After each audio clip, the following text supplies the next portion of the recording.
As a creative aspect, TV is one of the best things that we do as a species. Along with music and film and books, they bring out the best creative of all of us. They entertain and they bring so much joy to many. They invoke emotion and enable us to feel things that we bury sometimes deep down. That's what this podcast is for. Welcome to A Million Little TV Shows. This is what I call the breakdown while I break down. Each week I will go through a different TV show, a different season of that TV show, and different episodes of that show. And I will break down not only emotions, but I will break down stories from my life, and let you know why these TV shows mean so much to me, and why I believe that they are some of the most important shows out there. This podcast is here to highlight a lot of smaller TV shows, or TV shows that don't really get a platform, because we know of a bunch of TV shows that get a multitude of different podcasts. Ted Lasso, Game of Thrones, The Office, they've all got several podcasts out there analysing all types of different things. But there's not many out there for the little guy, and that's what I'm trying to highlight. So each week I will go through a different show, different seasons, different episodes, and I will go across all different kinds of genres and different countries to bring you what I believe is some of the best TV out there. So I'm glad you're here with me. I'm glad you're here for this journey. And if you've watched the shows before and you wanted to come here and get an analysis on them and have someone go through them and pick out bits that you might have enjoyed, then I'm glad you are here. If, however, you have never watched the show and you just want to come and have someone talk in your ear about different TV shows, I'm glad you are here. But I hope that it inspires some people to go and seek out these TV shows. They deserve to be watched. They were made with love and care, and they are the same as this podcast, made with love and care. I am your host, Mike, and I will take you through every adventure, every horror, every piece of drama, and I hope that you enjoy the show.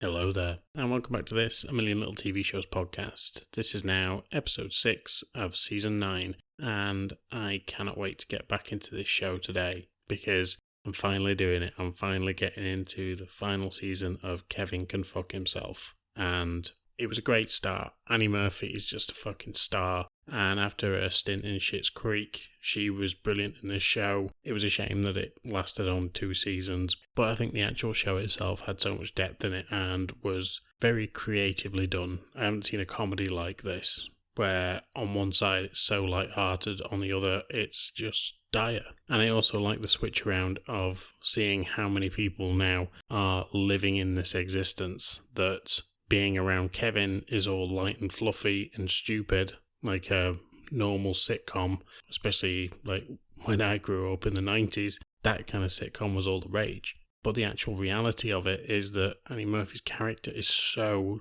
put down at all times, and she just doesn't feel like this life that she leads is worth living.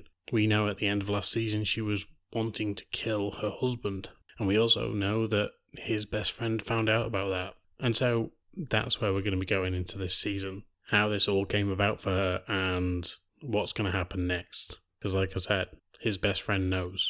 Anywho, let's get into it, because I'm really excited to watch this now. So, this is Kevin Can Fuck Himself, Season 2, Episodes 1 to 4.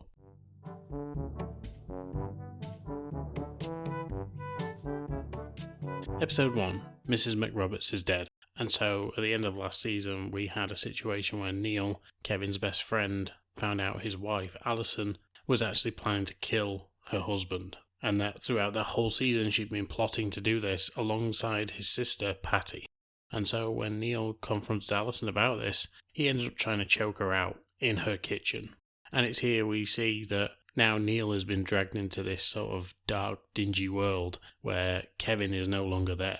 And it seems now that anytime that Kevin isn't near the situation, even in Neil's eyes, things are starting to get dark. And like I said, when I first covered this series, the contrast between the two of Kevin and the light and the comedy, which is always bad comedy, but I suppose it's got a place somewhere. I mean, these shows are popular for a reason, but it's a bad sitcom.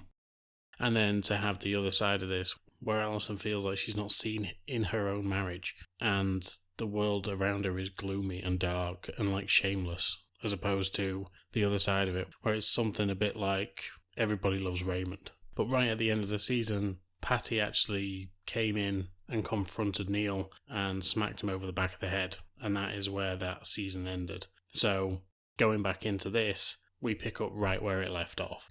Neil is essentially saying that his sister and Allison have abused him and that they've tried to kill him as well as trying to kill Kevin. They smuggle him out of Kevin and Allison's house and take him over to Patty's. They tie him up and they leave him in the basement. However, because Patty hit him over the head, he's not in a good place. He's mumbling and murmuring about everything that's gone on, but he starts to lose consciousness.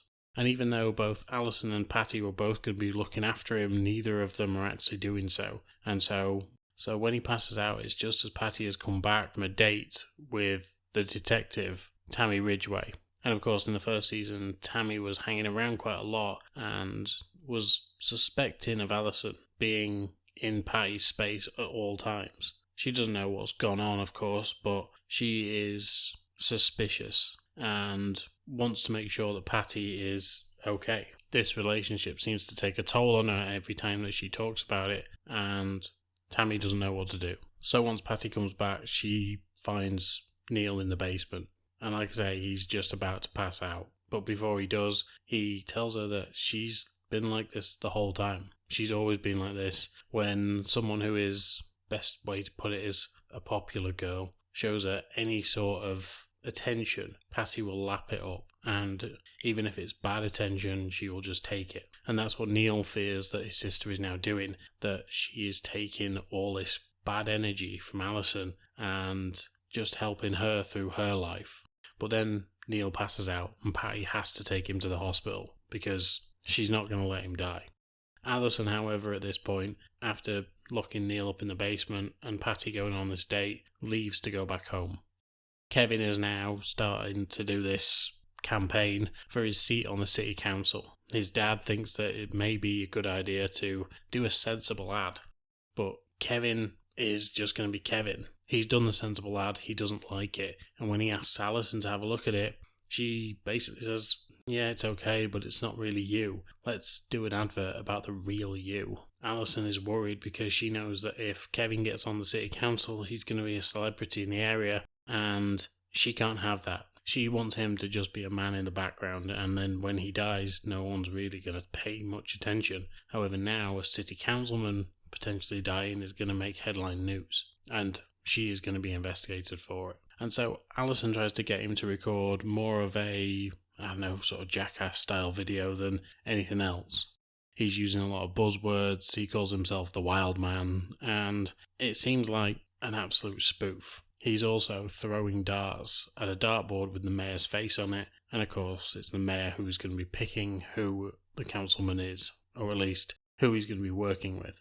And so Allison thinks she's done a good job, because when this ad actually runs, she thinks he's going to be the butt of so many jokes that it's not even going to matter who he is. And where the mayor calls and tells him that he is no longer in the running, Kevin's absolutely gutted. Allison, however, heads out to a bar with her auntie because her auntie's going through some shit as well. Her auntie Diane, who actually works as a co-worker in the liquor store that she worked at. And so while they're at this bar, Allison sees the ad coming back on, and she can't believe A, it's still running, but B, the reaction that it gets. Everyone cheers it. Everyone can't believe that this guy did this ad. But when they find out that Allison is this guy's wife, they can't believe it. They're so excited and they start to rally round her. She doesn't want any of the attention and makes her excuses and leaves. And now she's in a situation where she's now dating the most popular man in the Massachusetts area, not just in Worcester where they actually live. Patty stays at the hospital and Allison tries to call her because something Patty had said earlier on in the episode, which when she talks about Allison being a victim and always playing the victim, Allison realised that maybe she could be a victim in this. Allison thinks that maybe faking her own death would be the best way out of all this. It's something that she'd not come across before, and now it's the only thought in her head. She can't kill Kevin, and so if she kills herself off, she can actually get away from him and enjoy her life finally. That is where this season is going to go. Neil is still in a coma, so we don't know what's going to happen there. and Kevin is just being Kevin. He's always into his own schemes. He doesn't give a shit about his wife. But now maybe Allison finally has a way out.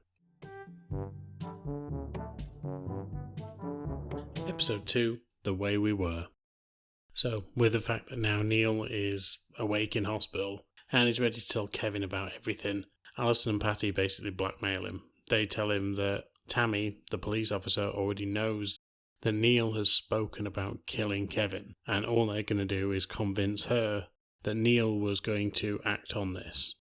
And if anything is said by Neil to any police officer, that's what they're going to say, that he attacked them because he wanted to kill Kevin. And Patty backs her up and basically tells him that, yeah, we will go to the cops on this one. So it seems like the girls are going to be sticking together in this story, but Neil is now going to be left out in the cold. Allison knows, however, that she's going to have to try and find some way of basically killing herself or making it look like she's not there anymore. And she goes to see a private investigator, mainly for her Aunt Diane, but since her Aunt Diane has paid this money, Allison is hoping to get at least 5 minutes with this guy.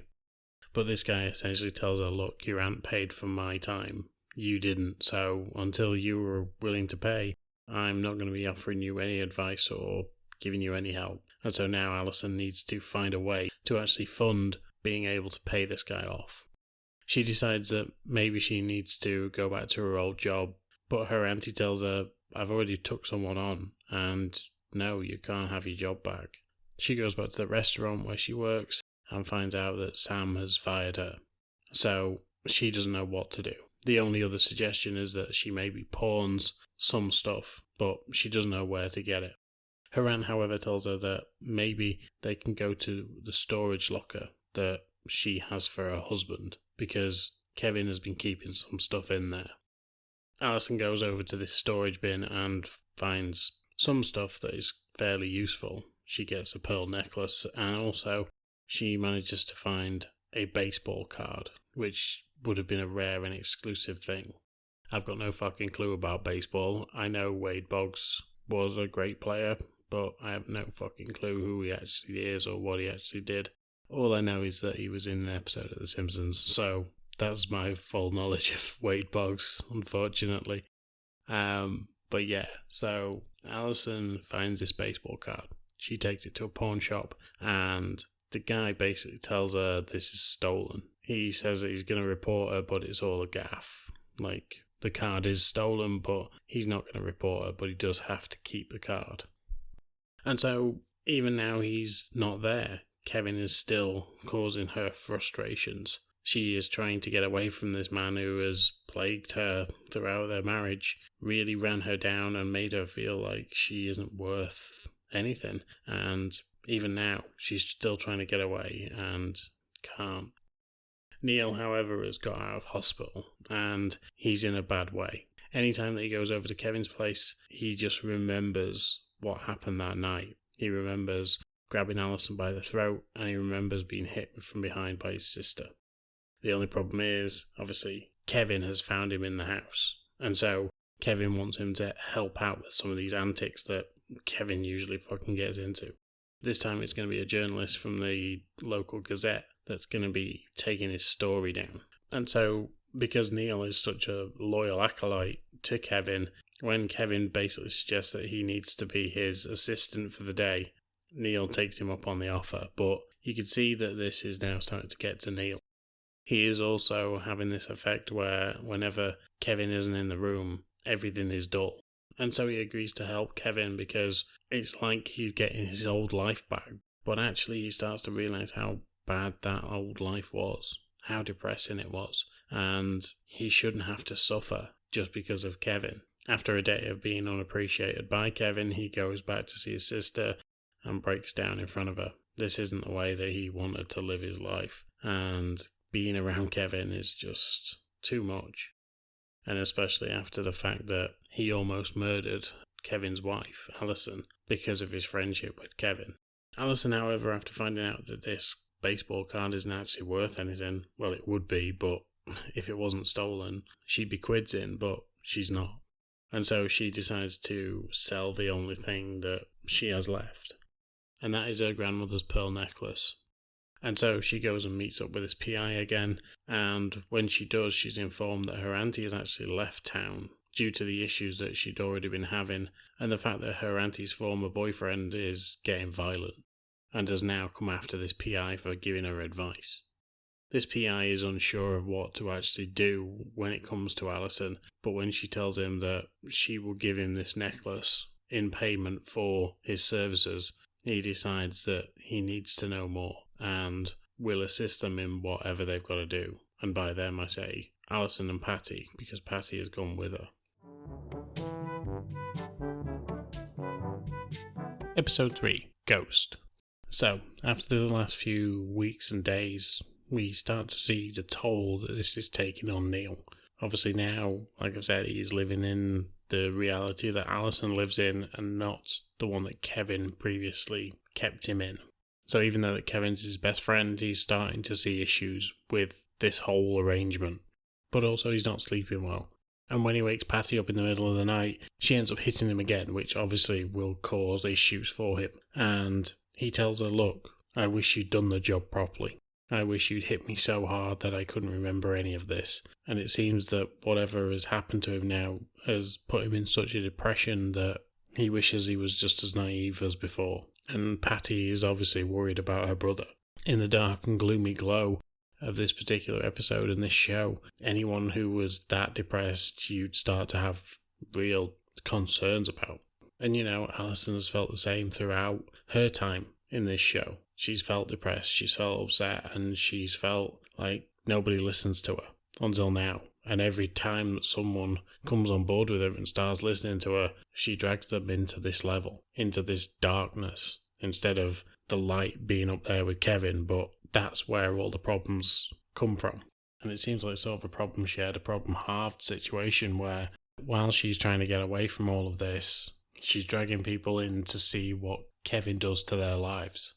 Kevin, however, is hosting a Halloween event, which is basically a Halloween tradition where he and Neil, and sometimes their dad, sit and watch scary movies. And since it's a Halloween episode, they've got to obviously do the usual tropes. In this case, it turns out that Allison is going to be going to a mortuary to visit a graveyard, because apparently there is a guy in town who takes all the unclaimed bodies and does whatever he does with them, I suppose. Buries them, burns them, whatever it is.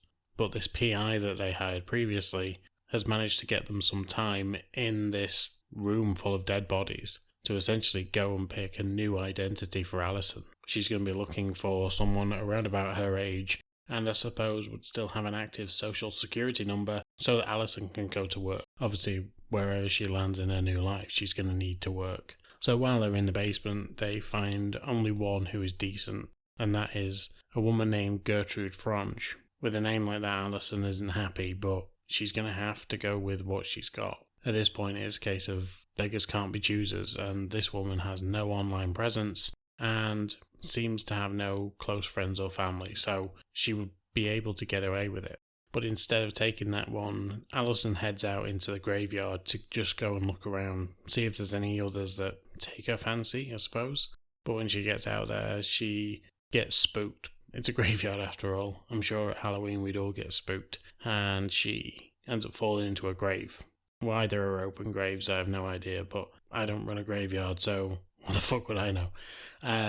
But while she's in this grave, Patty, who went with her to this mortuary, manages to come find her and help her out. But while she's in there, we actually see moments from her past. The last time that she was in that mortuary, it was because of her dad's funeral. And it seems like that was one of the saddest days of her life. When Patty says, I'm sorry, that was probably one of the saddest days, Allison tells her it wasn't the saddest. And yet we have no context as to what was the saddest. However, that day, we do see that the influence that Kevin has on her and this hold that Kevin has on her also applied to her mother. So when Allison is alone with her own thoughts and just in the room with her father's coffin, it's this very dull, drab tone. When her mother walks in, she gets an ovation from the canned laughter that plays over whenever Kevin's in the room, and it seems like she is the star. whereas Allison's not. Her mother does exactly what Kevin does and brings her down, and she never seems to take Allison's feelings into account,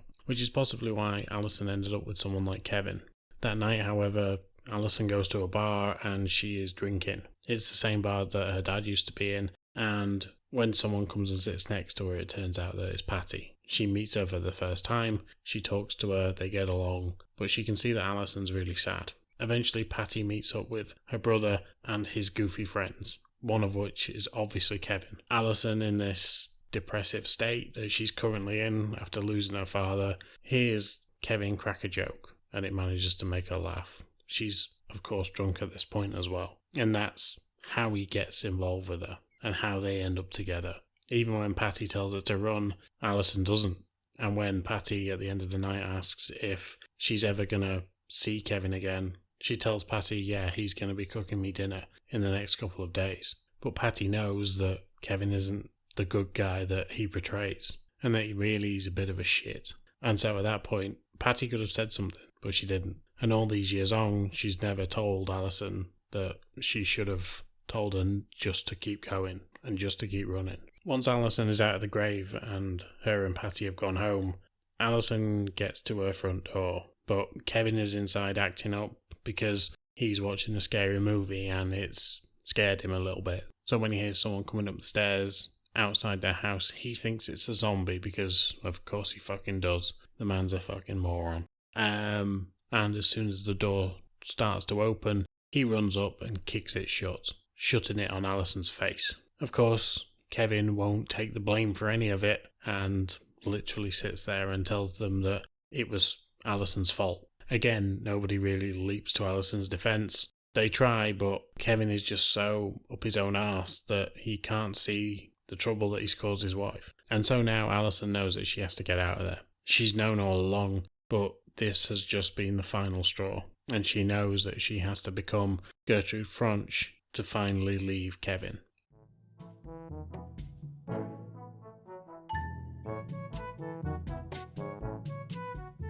Episode 4, Jesus, Allison. And so Allison has started to have nightmares about Nick. If you remember, Nick was from season 1 and he was the man that she tried to hire to kill her husband. But Nick ended up getting shot and is now in a coma in hospital.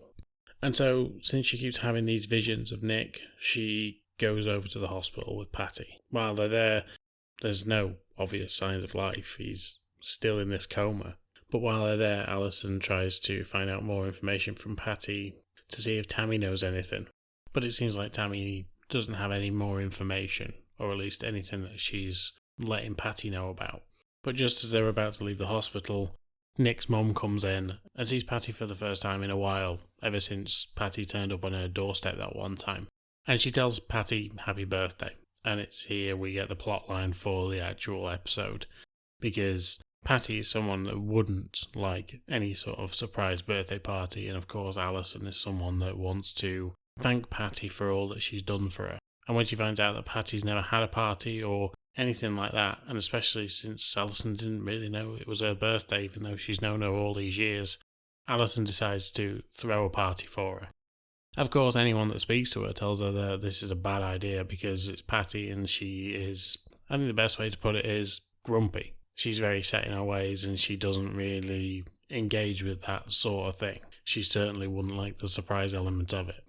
What she usually does is her and Neil go to the ice rink and she just spends the day down there with him. It's something of a family tradition and it's something that their mother used to do.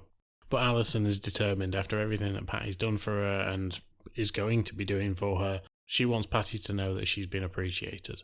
However, Tammy decides that she wants to do something special for Patty, and that involves taking her to the ice rink because obviously Neil is in such a bad mood with Patty these days after everything that's gone on.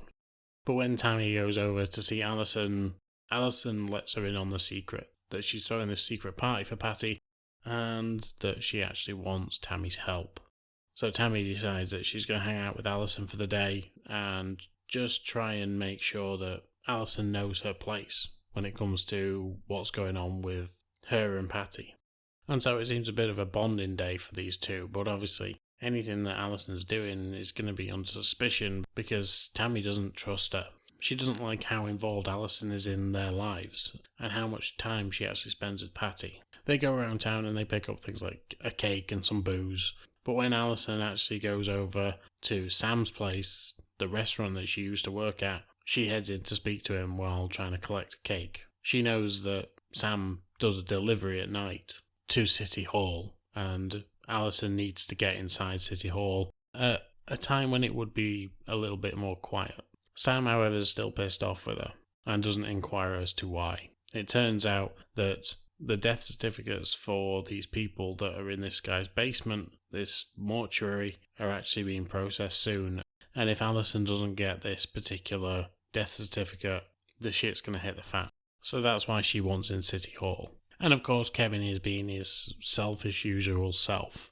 It turns out that Kevin's dad has a new girlfriend, but she also has an irritating laugh. And so he is trying to get rid of this girlfriend. And he's trying to find anyone that he can palm his dad off on, just so that his dad does have a bit of company, but it's not this particular woman. And that's when he starts to realise that maybe Allison's Aunt Diane would be a perfect candidate for this. She's just broke up with her husband and needs to get back in the game. Or according to Kevin, I mean, let's face it, the guy has the tact of a fucking brick. So, yeah, it makes sense that he would think that she just needs to get back on the horse, so to speak.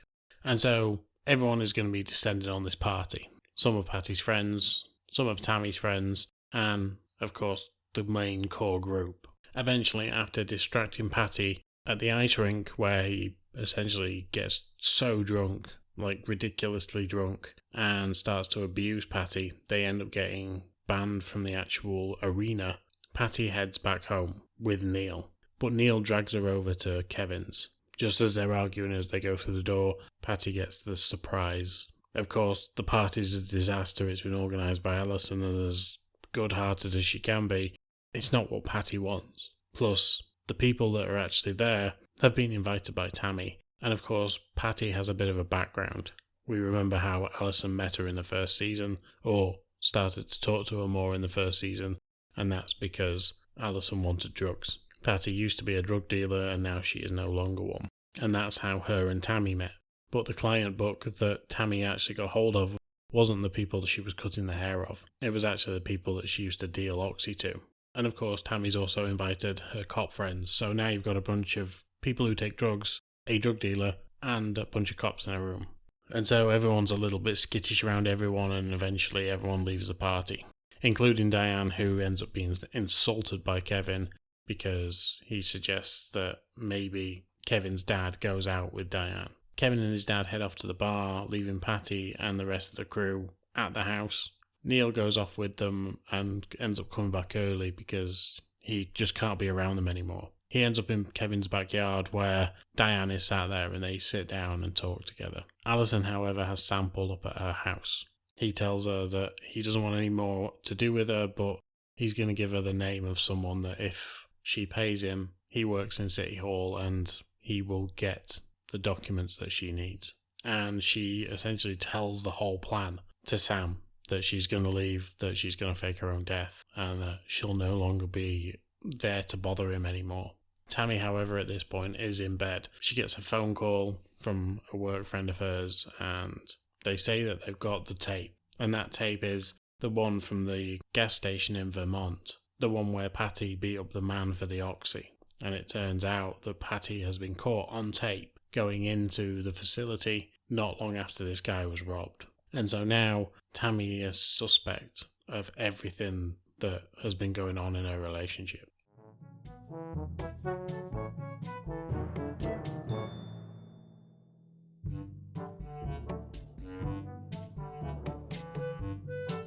So, a different tact to this season. Instead of Allison trying to kill Kevin, it's now her trying to get away from him. She's going to unalive herself, essentially, but not really, because she's going to fake her own death. So, it's been an interesting first 4 episodes, especially them getting out of the situation with Neil, and him obviously now seeing the dark side of what Patty and Allison see. Like I've said in the episode, it seems like Allison now drags people into this life without Kevin. And whenever he is there, the sun shines on them. But what is actually going on around them is depressing.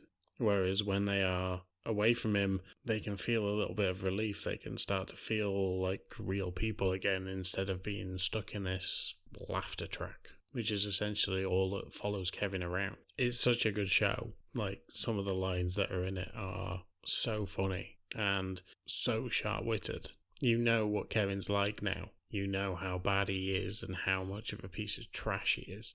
And yet now everyone around him is starting to see who he truly is. Whereas before it was only ever Allison. Even Tammy at one point quotes that she's had someone in her life who's a bit like Kevin. Her previous partner at work was someone who was exactly like that. He asked her to plant evidence and she did. And everybody knows that she did. But he had this sort of innate power over her that made her do something that was so fucking stupid that it would have cost her career. But she did it anyway, because he was who he was, this enigmatic figure. And so she can understand why Allison wants to leave. In that last episode, it wasn't stated as much, but she knows that Allison and Sam have had an affair, and she can't blame Allison at all. But yeah, I said it the last time that I actually covered this, but the contrast between the lightness and the dark are just brilliant.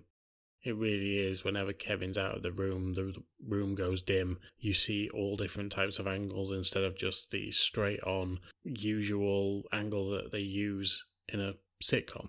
It feels more like Shameless, where the cameras are following the characters around the room. It's so well put together, and I can't believe there's only 4 more episodes left. Even as I'm watching this, it keeps reminding me that this is the final season, and to say that it only had 2 is gutting, but I can see why they did it this way. Like, in the first season, she's trying to kill Kevin. In the second season, she's trying to get away from him. There's only really 2 scenarios where that could happen. In that kind of relationship where he doesn't give a shit about his wife. He doesn't even acknowledge her.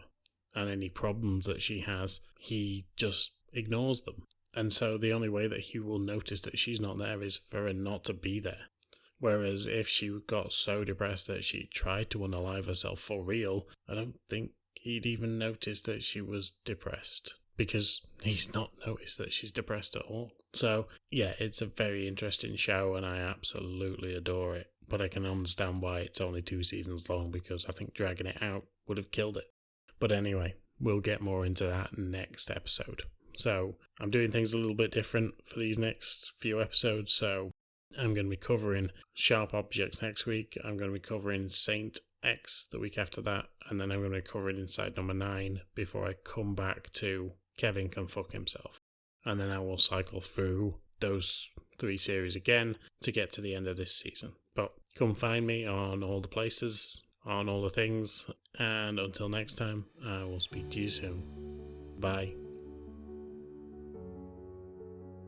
As always, thank you for listening to this podcast, and you could really help me and the podcast by giving a like, share, subscribe on all major platforms that you listen to podcasts on. As an independent podcaster, this will just help me exponentially when it comes to actually doing more things with this podcast. I truly do enjoy this, and I absolutely love revisiting these TV shows with you guys. So any engagement from you is always welcome. And I will try and listen to all of you when you give suggestions or just tell me what you think about the podcast.